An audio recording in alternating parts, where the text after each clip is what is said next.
Okay, good morning or good day to everyone. We will be discussing about the balancing demand and productive capacity for quality service. So, to better understand the dynamics of balancing demand and capacity, it will facilitate the learning if we recall the basic definition, or at least we have a grasp of the concept of what demand is, what capacity is, and what the productivity is. So in this study, this is a concept of basic economics, which we will learn that demands represents the amount of the need of certain products or pods for the consumption of individuals or the markets.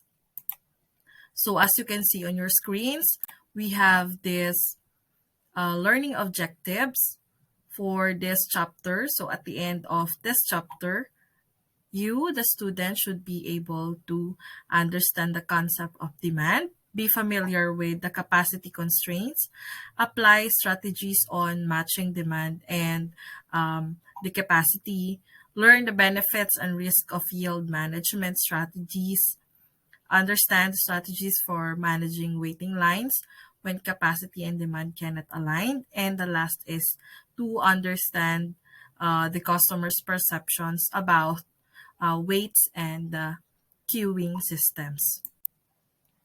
So first we have on your screen is what is demand. So this is the volume of services required by clients or the customers at any certain period of time. So in the service industry, demand implies to the services that are required from the firms. This may include the passengers, seats in the airlines, or yung minsan naman mga tables for restaurants, rooms for hotels, or the attendants from the spa. Although the previous examples talked about the tangible materials, as you can recall from the last chapter. So the actual demand peaks about the provision of the services to attend the needs of our customers or our guests. So in the airline industry, airline seats refers to the transporting passenger to a destination. So tables refers naman to dining space for hungry customers, of course. And for the rooms for the accommodation during the stay, the attendants refer to a therapy. So that will be accorded to the clients. Now, on the second one is the supply. So it represents the amount of the goods or the products available for consumption in the market. So going back to the original discussion of demand, some economic scholars mentioned that demand for it is to function properly has to have a counter force, which is etong supply. So as we've noticed for our service industry, the supply side is synonymous with the capacity or to the capacity. Since organization produces different services rather than the tangible goods, we often refer our output as our capacity. So capacity refers to the ability of organizations to provide or render different services among our customers or guests. So it often relies on the number of inputs in order to provide or render services among their customers. Or it inputs in order to produce different services which can either sustain the requirements or fall shorts if ever. So inputs normally come in different forms. Sabi nga natin, pwedeng sa labor, sa time, space, and others. So which will be discussed further with this chapter. So the ability of the organization to create services reflects on an organization's productivity. But since the organizations rely on profit to be sustainable, the primary objective then of such organization is, of course, toward maximizing their productivity. So with this chapter, this will discusses the concept of demand rather capacity and the challenges or the different challenges of matching demand and supply in the service industry. So let's jump on to our next slide. So a service organization may face off the following conditions. So letter A is excess and demand, which the demand for services far surpasses the maximum available capacity. So yung situation na to, pwede siyang mag-lead to the denying services to excess customers and pwedeng maging magkaroon ng pagbaba or losing the opportunity to gain a higher profit, of course. So the next one is the demand exceed optimum capacity, which or wherein the quality of experience in this situation is deteriorating and some of our customers can still be accommodated, but somehow the place already feels crowded. So there is, of course, a dissatisfaction, di ba, of our services we render to our guests. So, in order to attain those deteriorating situations, we cooperate with another hotel company to accommodate our excess customer or guest.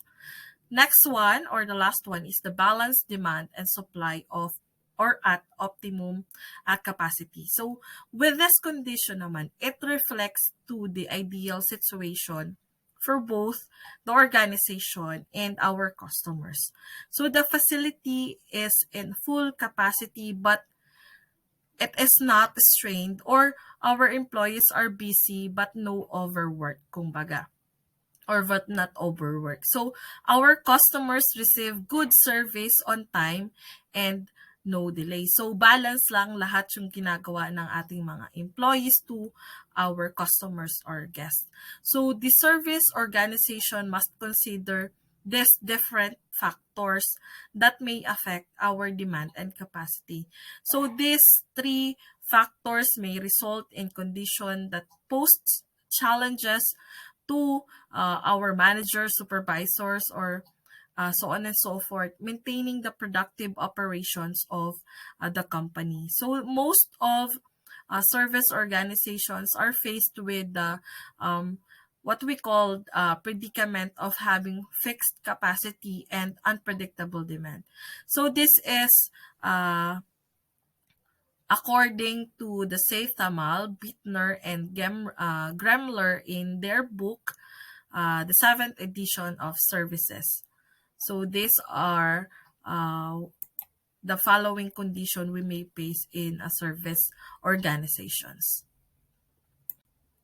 Next slide would be the managing and demand. So as you can see on your screens, predictable cycles refer to the periodic increase and decrease of demand levels at specific time. Random demand fluctuation, there are no predictable cycle that could be derived. And demand patterns by market segment, which is thorough knowledge about its customers. So with this managing demand, we are has always been the primary consideration of our service organization, which is to maximize our productivity. So in order to manage the fluctuation demands in the service, in a service business, it is a must to understand yung nature ng demand natin. Pwede natin i-include dyan yung mga demand patterns, yung mga reason ng fluctuation natin, and the market segments that create demands at any given point of time. So, dapat yung ating mga managers should be always aware that applying an effective demand or demand planning process may contribute to reduction in the level of disruptions caused by the operational risks, according to Swayzek 2019. So upon learning about the different patterns of demand among the different markets, an organization can focus to the demand management activities. So there are several basic approaches, as you can see on your screens, to the management of demand. So letter A, take no action and leave demand to find on its own level. Reduce demand during peak periods. Increase the demand during low periods. Inventory demand using a queuing system or queuing system. And lastly, inventory demand using a reservation system. So these approaches are options or guide to an organization to improve its strategies to maximize their profitability. So customers may react positively or even adversely depending on how well an organization manages to implement these approaches. So naturally, they react based on the convenience on how it brings to them. So as you can see, the first approach is no action. Looks very simple, but may be a hotbed of trouble among many service-oriented organizations. But ultimately, most of the customers may learn from experience or word of mouth, kumbaga, when they should stand in line to use a service and when it will be available without delays. So with the presence of our competitors, customers may also find other service organizations that are more responsive than them. So next slide would be the molding demand patterns through the marketing mix element. So as you can see on your screen, I know you are very familiar with the 4 P's: price, product, place, and promotions. So organization often approach management of demand based on what fits the style and the resources. So the freedom to choose and the diversity of choices to demand the management has led to the organizations to be more creative and resourceful. But many organizations utilize the elements of marketing mix, as you can see on your screen, as their tools to manage the demand since it directly affects our customers. Now, organization can easily influence their clients to adjust mismo accordingly by using the different elements on our marketing mix.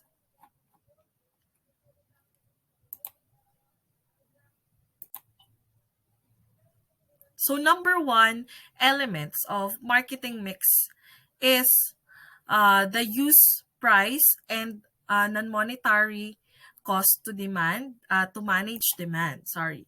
So the use of pricing is one of the most utilized way to balance our supply and demand, diba? So changes in price has immediate and direct effect on the decision-making processes of our customers. Kasi the pricing strategy is stronger when the services are price sensitive. Kaya yung changes sa ating mga price ay malaki ang influence sa mga decisions even doon sa delay or sa advance ng timing ng pag-purchase nila doon sa ating mga product. But while the non-monetary cost naman, it involves our customer's decision when it comes to choosing kung alin yung preference nila and convenience sa kanila in availing those services. So some customers would choose to dine in a restaurant at times when they do not need to wait and to avoid crowded conditions. So they use the drive-through type of choosing or dining in, or taking it out na lang. Next one is the change product element. So there are service organization that offers products that even any amount of price discounts would translate to having business. So in order to encourage our customers' demand, a new service product needs to be introduced. Kaya nga tayo merong mga advertising, merong mga commercials, 'di ba? So the objective of it is to encourage the same set of customers to find new other market segments or to cater to the both, yung luma at bago. So, yun yung ating main focus when it comes to the change product elements. Next one is the modify place and time of the delivery. So for the services that are continuously offered at specific time and place, the service organizations can capitalize to the market needs by adjusting the time and place of the delivery. So it can be vary the times when the service is available, or it can be the offer they offer the service to customers at the new locations. So yun yung dalawang concept ng ating modification of the place and yung time ng delivery. The last one is the promotion and education. So organization can always use the social media or the multimedia to inform its client about their operations, about the innovations and the other changes through what I mentioned earlier, advertising, the publicity, or the sales promotion. So a strong communication effort may help in managing demand even if the other elements of the marketing mix are constant to itself. So next one is we have the factors affecting the capacity. It has 4 also: the time, labor, equipment, and facilities. So among many organizations across the different industries, service capacity is fixed capacity that can be due to the different factors depending yan sa type ng service ng ating organization na binibigay sa ating mga customers or guests. So these factors may include the time, the labor, the equipment, the facilities, or even a combination of any of these. So among the service organization, the primary constraint on service production is of course yung ating time. Because if the period of work of an employee is not used productively because of some reasons, then profits are automatically lost. So in case na there is a high level of demand at a certain period of time, so an additional time cannot be created in order to satisfy lang yung ating demand. For the service organizations naman that employs a number of employees, yung labor can be the primary capacity constraints because in cases or in some other cases that demand fluctuates and for some reason naman it persists for some time. So, sinasabi natin dito in other terms, seasonality. So, then the service organization will be very concerned with the ideal labor and extra cost to our employees. So, many organizations or service organizations that are dependent on their machineries to render may consider the capacities to those machineries are their limitations. So if an airline company can only maintain a few small aircrafts, for example, then the capacity of those carriers may be defined as the capacity limit of the organization. Kasi hanggang doon na lang yung kaya nila. So many other organizations are limited by the facilities naman they provided or they can provided. So the service organizations like hotels can only sell a certain number of rooms. Spas are limited to the number of bath areas. And yung restaurants naman natin is restricted to the number of tables and seats lang na available. So to maximize the understanding concept of capacity, it is imperative to learn the difference between doon sa optimal and maximum use of capacity. So these terms pertains to the different situation. Kapag sinabi nating optimal capacity, this would mean that the resources of the service organization are fully utilized at hindi siya na-overuse. And more importantly, yung ating mga customers ay nakaka-receive sila ng quality and prompt service. While ito namang maximum capacity natin, on the other hand, this refers to the conditions where the total limit of service is fully utilized. Kumbaga, the maximum use of capacity may result in the excessive waiting by the customers, leading na siya to our customer dissatisfaction. So, human factor capacity, which include people's time or labor, is more flexible and harder to specify as compared natin sa ating facilities and equipment. So in cases where a service provider capacity has been exceeded, it would most likely result in diminished service quality or sinabi natin kanina, customer dissatisfaction and employee burnout and turnover. So next slide would be the capacity or the stretching capacity level. So capacity levels of some services, service organization can be considered as elastic when it comes to accommodating more demands. For example, bars can only offer seats around 50 people. And they allow the standing room for 30 people with enough space for all. However, during the special holiday occasions, this may be around 100 people can squeeze and mix with the partygoers. So likewise, other capacities may be stretched kung saan kaya at kung kaya pa nating ipagsiksikan. Basta makuha natin yung profitability and productivity ng ating business. Employees and staff can be asked to perform at their high intensity during peak time. So kaya minsan ginagawa ng other organization, binibigyan sila ng double pay sa mga ganitong season. So the capacity of some facilities can be extended when used for longer periods. So good example, cinemas or theaters that are screening from 11 a.m. to midnight.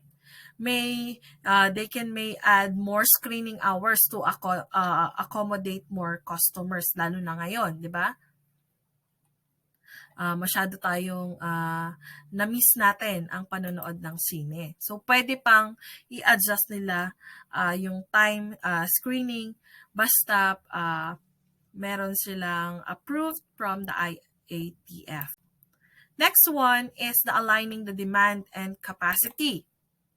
So, with the service organization that has or they must have a clear understanding of the limits of their capacity and the pattern of demand they faced in order to come up with the different strategies to match doon sa available supply nila with the demand. So matching capacity and demand may be accomplished through the following strategies. So ano ba yon? This is the level the fluctuation of modifying demand to match the existing capacity or adjust capacity according to fluctuation. So, dapat mag-adapt tayo into two strategies. Maging match tayo doon sa existing capacity or mag-adjust naman tayo according to fluctuation. So, it is very depend na mismo sa ating mga business or establishment na umu-offer or nag-cater ng mga customers and other services to offer. So next one is our strategies in modifying demand to match naman our existing capacity. So this generally aims to ma-reduce natin yung excess customers beyond our capacity of the organization during, syempre, nung peak times natin and to influence them to use the service during the off-peak times instead. So service organizations will be able to maximize productivity if they can move their customers during slow periods or even to attract new customers at this time. So this strategy naman may be possible also to the other customers whose needs cannot be adjusted. For example, yung executive and business people may be or may not be able to move their flight schedules, their hotel bookings, and other reservations at a later or real time. So the customers belonging to this category will be considered as lost opportunities. So the following methods to be discussed can be considered when trying to match yung demand natin with existing capacity. First one is to communicate with customers. Service organization can create and maintain communication with our customers to inform them of the peak periods and to sway them to use the service at other times for them to avoid na yung mga crowdings, yung mga delays, and yung long waiting time. Next one is modifying the timing and location of service delivery.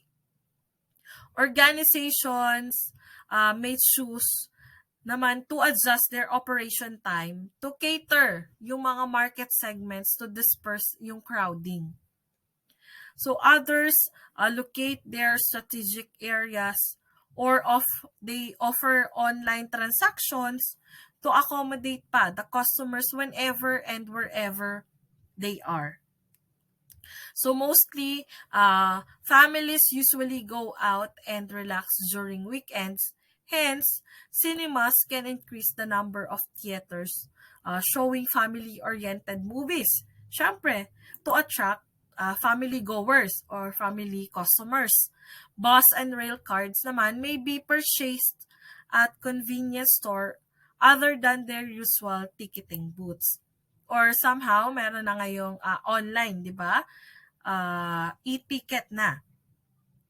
Next one naman is to offer incentives for off-peak usage. So special discounts naman, promo packages, or yung mga previous natin may be offered to the customers who will use the services during this off-peak periods. Ito naman yung pwede nila na maibigay sa kanilang mga loyal customers to have the discounts, the promos, and other freebies to offer.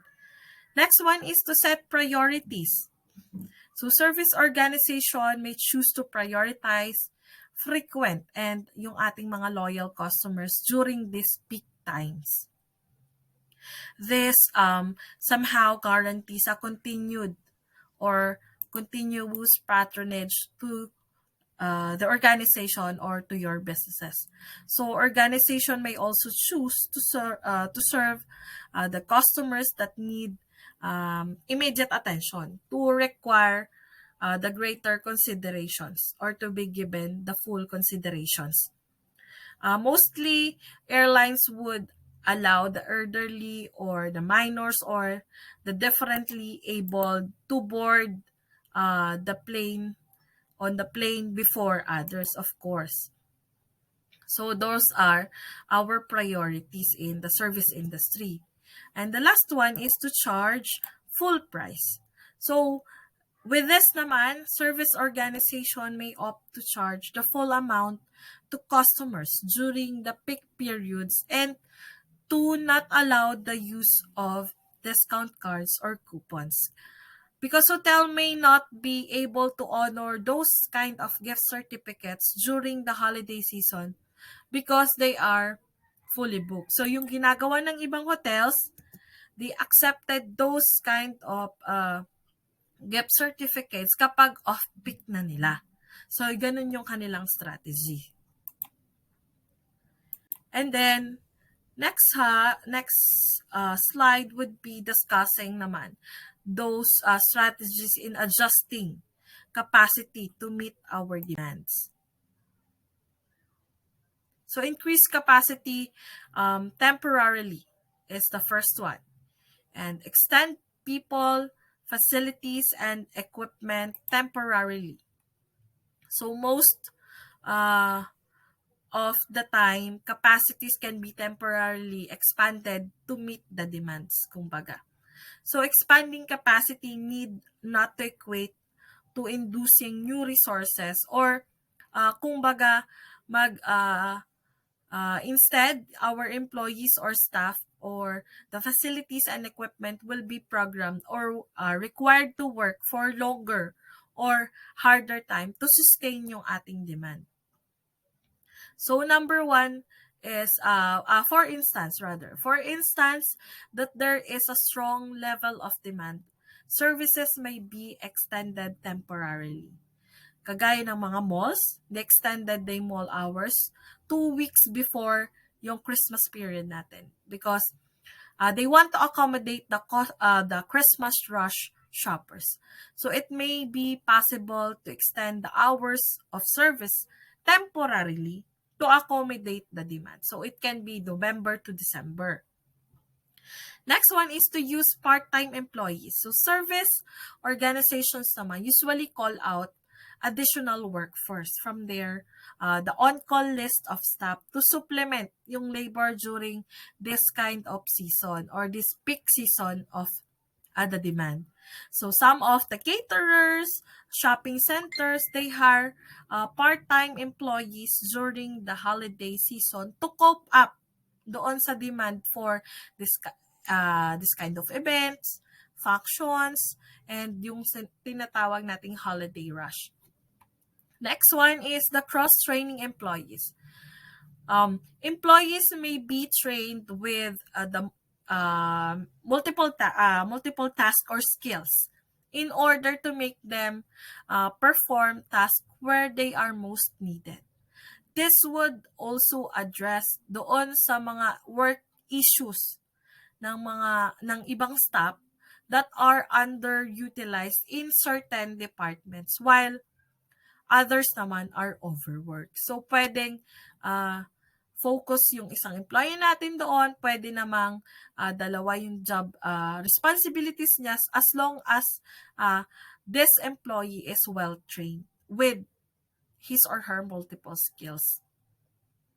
Next one is to outsource the outsource activities. So the service organizations are experiencing temporary peak in demand for external service operations. Kagaya ng IT or the information technology, finance, or human resources. This may just choose to outsource the service instead na mag-hire pa sila and mag-train ng bagong employees for this temporary position. Kaya ang ginagawa nila, they post this position, this open position, and indicated na doon that this is just for a limited period of time only. And the last one is to the rent or share facilities and equipment. So, during naman the temporary peak seasons, most of our organization may decide to rent equipment and facilities instead of procuring new ones, or kaya sa bumili pa ng bago, nagre-rent na lang yung ating mga organizations or ating mga businesses ng isang certain equipment or facilities na needed nila to lessen na din siguro yung gastos, and etong period of time lang naman siya ginagamit. Next strategies naman natin is to adjust use of resources. Ito ay tinatawag din nating chase demand strategy. This strategy naman aims to modify yung mga service resources natin to go after the demand curve in order to match the capacity with demand pattern. Still, this focus would be on our people, our customers, the facilities and equipment in relation to adjusting the basic mix and use of these resources. So first one is the scheduled downtime during periods of low demand. So most operations may be downgraded during the off-peak periods, of course, to provide opportunity for people, for the equipment and facilities na makarecover and hindi masayang yung kanilang resources. For performance, maintenance, and renovations naman, repair, maintenance work, and renovations naman, yung ginagawa nila with this low demand period para hindi masyadong nakakaabala sa operations, para hindi masyadong makaapekto doon sa expenses nila. Next one is to schedule or the schedule vacation and employee training strategically. Bakit? Kasi to ensure that the employees are there or nandun sila sa kanilang 100% whenever they are asked to perform any responsibilities or tasks. So they need to be properly rested and trained. So vacation leaves and trainings may be scheduled during off-peak times para mas magkaroon sila ng clear yung mind nila to what or where and to rest yung kanilang katawan when it comes to yung service, kung nasa service industry sila. So in this way, operations will not be greatly affected, and of course yung staff natin are already in tip-top shape baga kung dadating na yung ating mga peak season. Next one is modify or move facilities and equipment. So to adjust or to the facilities and equipment during a slow demand period of time, or it should be done similar to the adjustments being made during the peak season. So in this way, service organizations need not to put too much strain to its equipment and facilities because it's hastening their deterioration. So, madaling masira kung baga yung mga palipat-lipat na gamit. So, dapat nag-i-stick lang tayo sa isang lugar na doon na lang yung equipment and facility na to hanggang sa bago siya masira. Hindi yung ililipat natin sa kabilang room, ililipat natin sa kabilang convention center. So, hindi dapat ganun.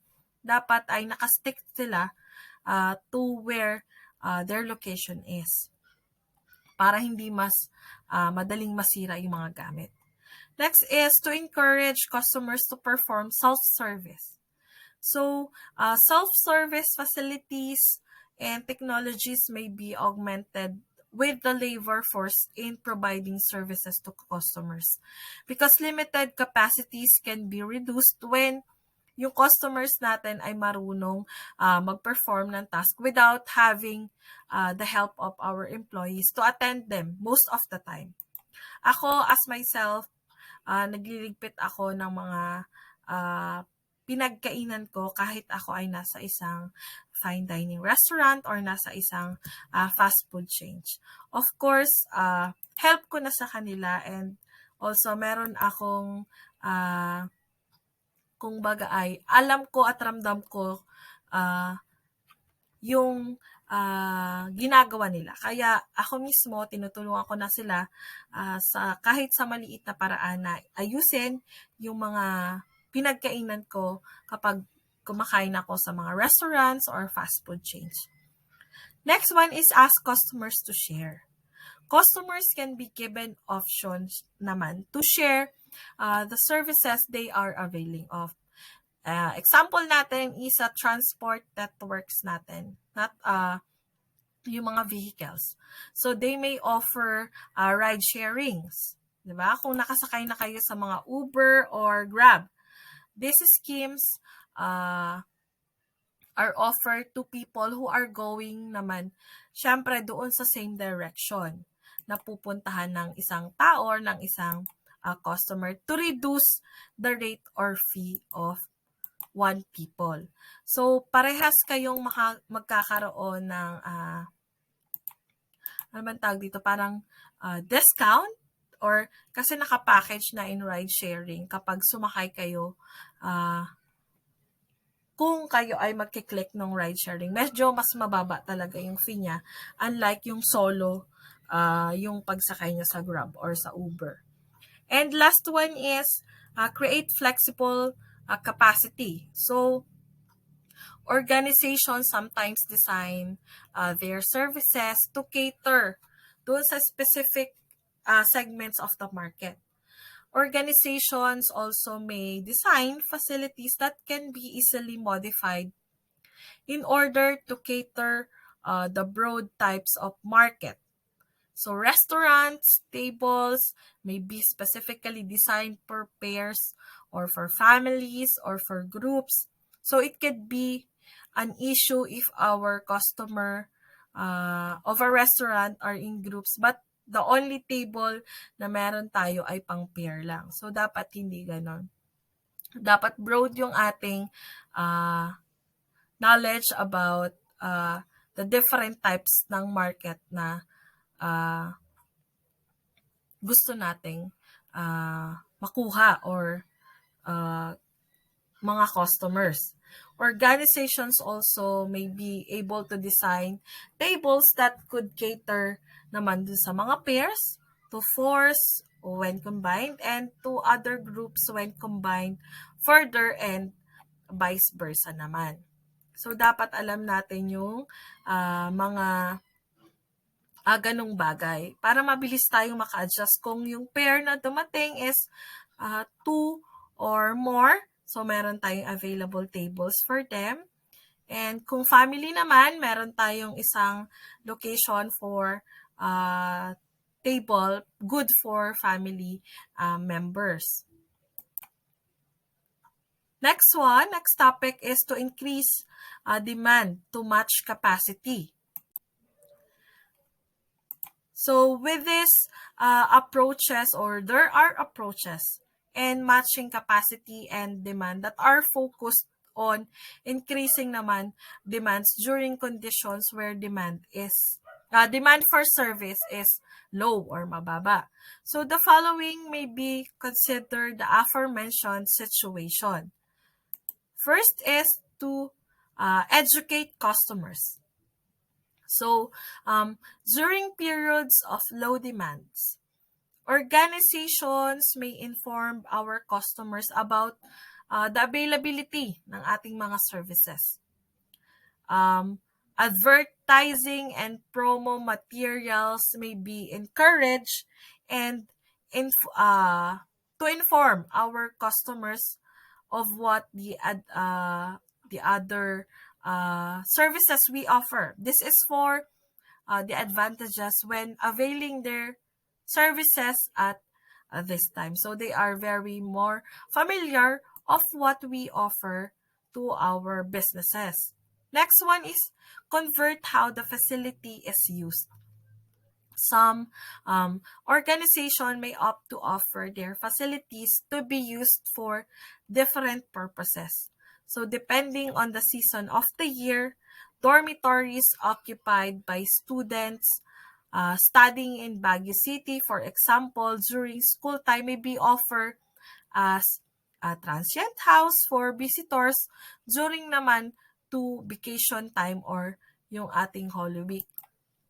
Tayo nga mismo, lalo na yung mga kung ang bahay natin ay malapit sa isang tourist spot, pwede natin i-offer yung ating house or pwede tayong expand pa ng ating houses or pwede pa tayong gumawa ng isang maliit or yung kayang maka-accommodate ng family or couple or barkada during the peak season ng inyong mga tourist spots or tourist sites or destinations sa inyong lugar. Next one is modify the service offering. So service organization may modify the process of how they deliver the services to increase the demand. Spa and massage parlors can offer some or home services for our customers who do not want to leave their homes. Good example dyan, lalo na ngayon itong pandemic. So, nagko-call na lang tayo ng mga home service to clean our house, to massage, yung mga manicure and pedicure. Nagtatawag na rin tayo ng home service for that para hindi na tayo pumunta sa isang certain location to reduce na yung ating exposure sa labas ng bahay because of the virus. And the last one is differentiate on price. So most organization offer discounted or promo packages during their low or slow seasons. Like resorts, hotels in summer destinations, they offer discounted fees per groups, families, or pairs who will book during the rainy seasons. Kasi alam nila yun yung off-peak nila kasi halos walang mga guests sa hotel or sa resorts kapag rainy season, di ba? So, all of these strategies in aligning capacity and demand abound. Of course, the organization's ability decides and choose the best for them is the key to keep them profitable. So next one, we have the service capacity. So capacity management is the equipment is important element of capacity since it is used during the process of rendering service. Facilities are resources that pertains to handling of customers and provision to store or process goods and services. Infrastructure refers to public and private structures essential to deliver quality service to our customers. Labor refers naman to human elements that can manipulate the process and delivery of the service required by our customers.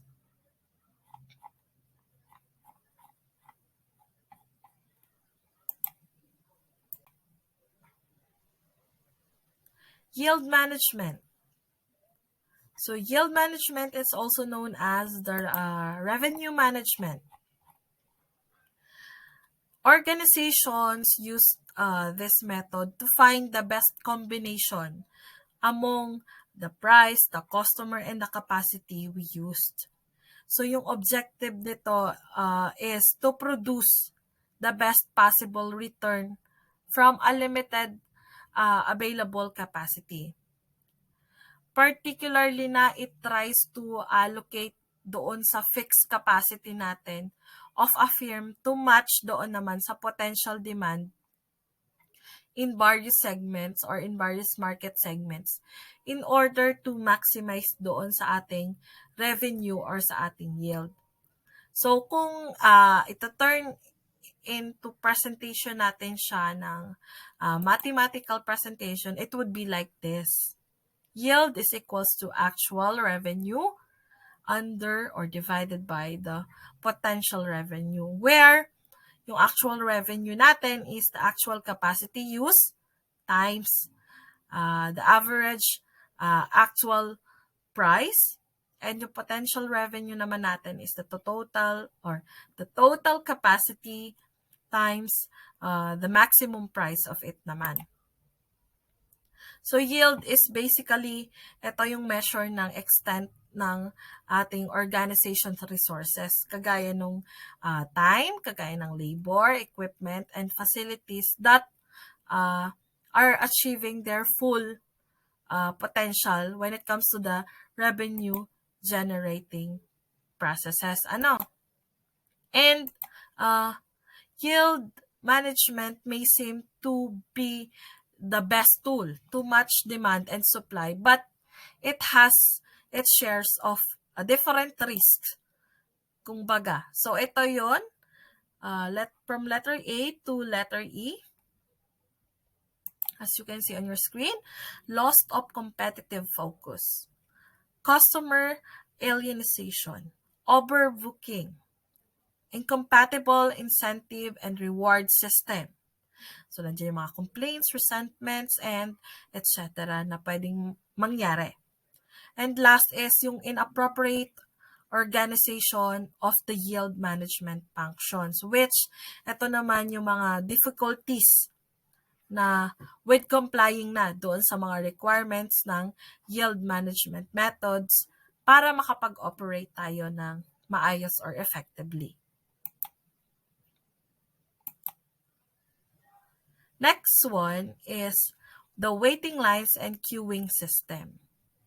So organizations may consider the following different strategies to deal with the different queuing issues. Alam naman natin na waiting is a phenomenon that happens kahit saan, kahit nasa ang lugar ka man. So this is also known as the queue. It may happen whenever a system to process a transaction is exceeded by the number of influx or the influx dealings. Queues are manifestation doon sa different surplus of requirements kung mag-over the capacity tayo to transact. So, yung mismatch of capacity management and demand often results in queuing. But sometimes, it is not possible to manage na yung ating capacity kasi to precisely match demand or vice versa, there are a lot of conditions where this matching of capacity and demand would be too costly. Talagang napaka expensive or magastos for an organization to maintain. Ships and planes nga cannot be available anytime, di ba? To ferry passengers to a certain destination, kaya nagkakaroon pa tayo ng mga delays. So, a schedule has to be made to maximize naman their productivity. So, these are some of the strategies. Audit the operational process, which the organization should study doon sa operational processes to pinpoint yung possible causes ng queuing natin. Next one is institute a reservation process. Itong option naman na ito for service organization ay to avoid yung ating mga waiting lines in their facilities. So next we have the differentiate waiting customers. So under it, we have the importance of the customers, urgency of the job, duration of the service transaction, and payment of a premium price. So service organization who have the waiting lines usually come up with policies to prioritize customers based on needs or their profiles. Customers need not wait the same length of time to avail the service.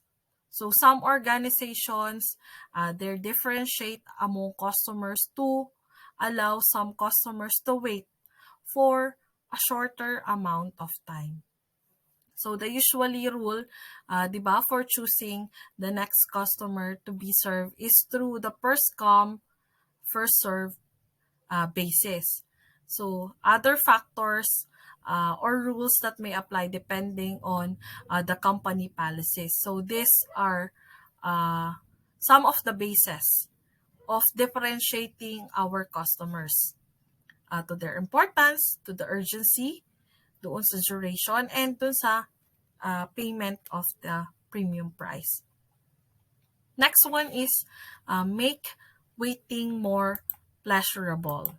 The last one. So customers who are waiting may still be satisfied depending doon kung gaano nila or how they will be attended to by the service organization. Kung gaano sila ka-satisfied dun sa ating mga services. So it is not just the during or the length of waiting time that has an impact doon sa ating mga customers, but their experiences mismo and conditions during the wait will also matter. So reducing the waiting time of our customers requires a multidimensional approach. So increasing capacity is not always the best options or among the different conditions that where service organizations need to balance the customer satisfaction or the called vis-a-vis cost of operations. So service organization may consider other approaches naman such as the following.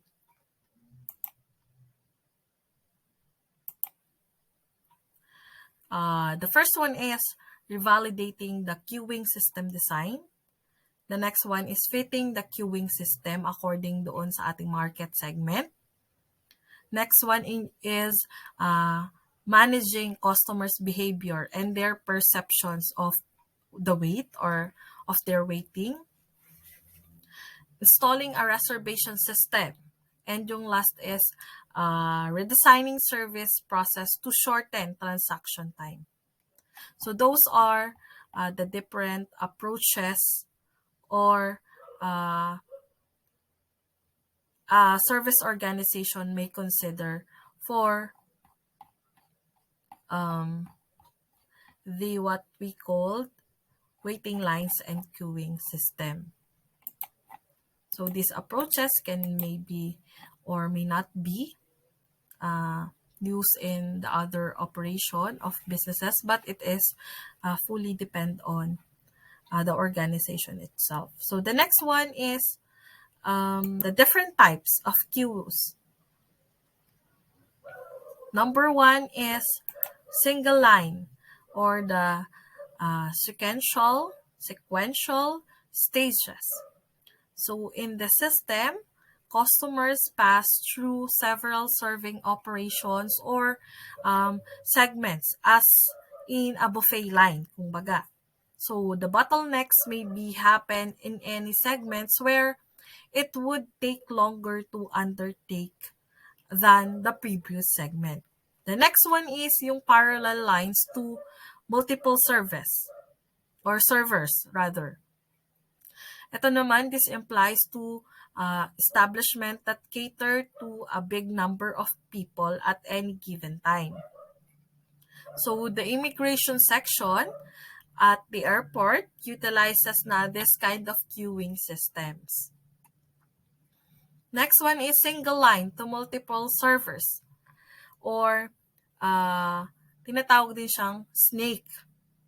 So it in contrast to the parallel lines to multiple server, This system issues about line speed movements naman are addressed. So yung ating mga check-in counters dun sa ating mga airline companies within the airport premises, they cater to the departing passengers who are checking in their luggages. Number 4 is designated lines. So this system segregates lines from different customers. You are very familiar with that kasi halos lahat ng ating mga uh, offices or other na pinupuntahan natin, we are very familiar with lines, di ba? Segregation line meant to women or kapag papasok ng mga mall. So, in our case sa ating industry, for example, immigration, personnel designate lanes for doon sa mga diplomatic passport holders naman. And the other line for foreign passport holders, for residents, overseas Filipino workers, or yung mga nasa Association of Southeast Asian Nation Countries. So, yun yung mga different segregations ng lines na nandun sa ating immigrations. Number 5, take a number. So, upon entry to establishment, customers are provided with numbers from an automated counter. So, the customers are given the opportunity to sit down, relax, or to do or else while waiting for their numbers to be called. So, this system caters to a significant volume of customers being attended to by organizations. So, some telecommunication companies and other utility companies use this system of queuing. Kapag naman familiar din kayo kapag gagamit tayo ng ganitong mga number type of waiting system, 'di ba? Kapag sa mga fast food change, kapag pipili kayo sa PSA, sa Meralco, sa magbabayad kayo sa Pag-ibig, sa PhilHealth, yung mga ganon. So, these are very familiar now with everyone. The last one is the waiting list. So, under it, we have party size seating, VIP seating, call ahead seating, and yung last natin, a large party reservations. So, food service establishment usually uses this type of queuing system where yung customers natin are requested to provide their names along with the size of their groups. Specifically na kapag kayo ay, kunyari naka-family or nakapag-barkada package. So, customers wait until their names are called. So, there are several designs of wait listing, which are these 4. Number 1, party seating. The party size seating, which our customers wait until a table that matches the number of people in a company is available. Sa VIP seating naman natin, ito yung mga favored customers natin because they are the ones with elite or yung mga pwede din nasa loyal customers natin that are given priority slots and special rights. The third one is the call ahead seating, wherein yung customers natin call the restaurant before arrival to hold seats for the customers. And last, these are the customers, they require a significant number of seats and tables na. So, hindi lang upuan, tables na, or a fraction of the guest area are compelled to make arrangement prior to their arrival. So, nagpapa-reserve na sila. Mostly kapag may birthdays, pag may celebration of birthdays, wedding, anniversaries, etc., etc. So, dito papasok yun sa ating large party reservation. So, that are the different types of queues. Next one, or the last topic we have, is the psychology of waiting time. The following on your screen are how people perceive waiting time at different conditions. Number 1, unoccupied time feels longer than occupied time. Customers that are going or not doing nothing while waiting will likely, syempre, naboboard and will observe the passage of time more than when they are doing something. Ramdam na ramdam natin ito lalo na kapag masyadong madami yung bumibili sa isang certain business, di ba? Next is the pre-process waits feel longer than in-process waits. So most customers naman natin tend to feel that the waiting time seems shorter if they perceive that the service has started. Customers naman natin tend to believe that service has started and they are not waiting anymore if they see that there are activities related to their upcoming service. Kapag nakita na natin na naglalagay na ng yellow sa ating baso kapag bibili tayo ng Coke float, ganon. So, hindi na tayo masyadong nafe-feel bored kasi alam nating nasa process na yung ating order. Next one is anxiety makes waits seem longer. So when our customers become anxious, they carry with them the negativity or the bad impressions about what they are experiencing. Siyempre, mayroong mga customers tayo na talak ng talak, hindi maitsuraan ang pagmumukha kasi talagang bored na sila at saka naiiyamot na sila sa tagal ng kanilang mga orders. So customers' anxiety may be addressed if they are properly informed of doon sa length of time or period of time ng ating mga orders. For example, ma'am, can you please wait for at least 15 minutes? Kapag umuo ka, wala namang problema. So at least narinig mo kung ilang oras yung preparation time nila to cook your food, to render those, to wait for that service to offer.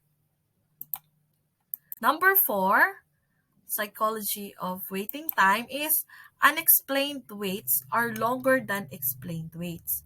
So our customers who are very much aware of the causes of waiting are usually more patient and less worried.